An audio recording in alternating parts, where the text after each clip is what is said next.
Hello, this is My Life as I Remember It, Chapter 1, Part 2, Anthras. And this is going to be so long, I'm just going to read it because I would never be able to do it just sitting here talking about it. A common and frequent irritant for children in the 1940s was pinworms. You became infected with them after drinking water or eating food contaminated by the eggs of the pinworm. I can remember this 0.4-inch long pest causing me all kinds of discomfort. You could deal with them during the day, but at bedtime they drove you crazy. People today are not affected by them because produce suppliers and city water purification plants has almost eliminated this pest.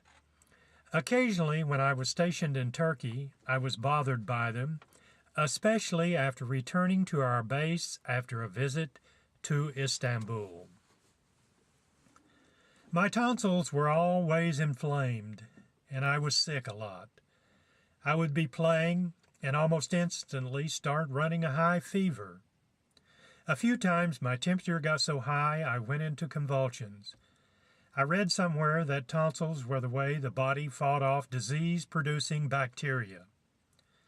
I would eventually have my tonsils removed at Jellicoe Hospital, where they gave me several shots of penicillin to stop infection.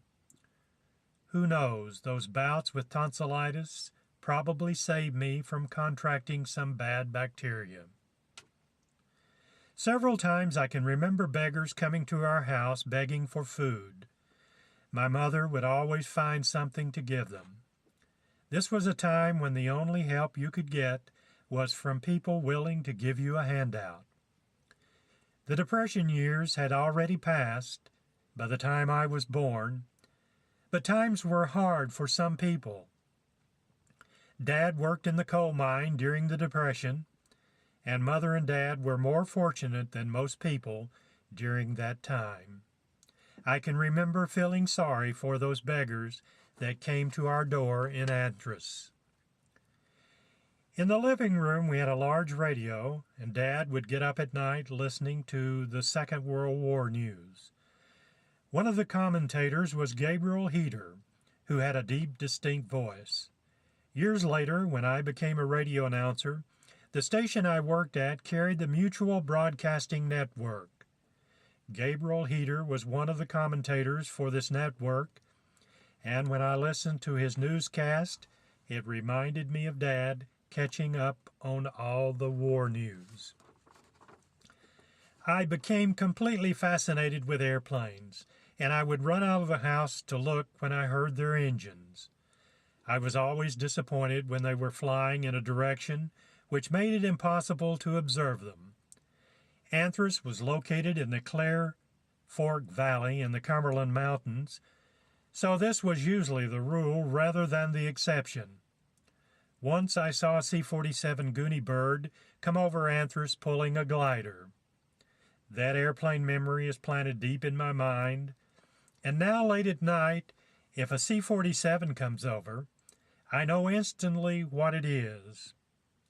A few years ago, a small freight company in Morristown, Tennessee, operated a C-47 freighter that came over La Follette late at night, and I loved to listen to the sound of those radial engines.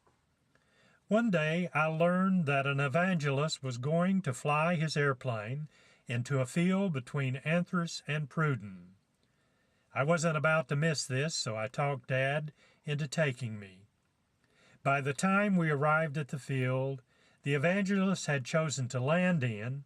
A large crowd had gathered. The weather was terrible that day, and I was disappointed as I listened for the sound of the airplane engine, knowing the rain was going to prevent me from seeing an airplane this day.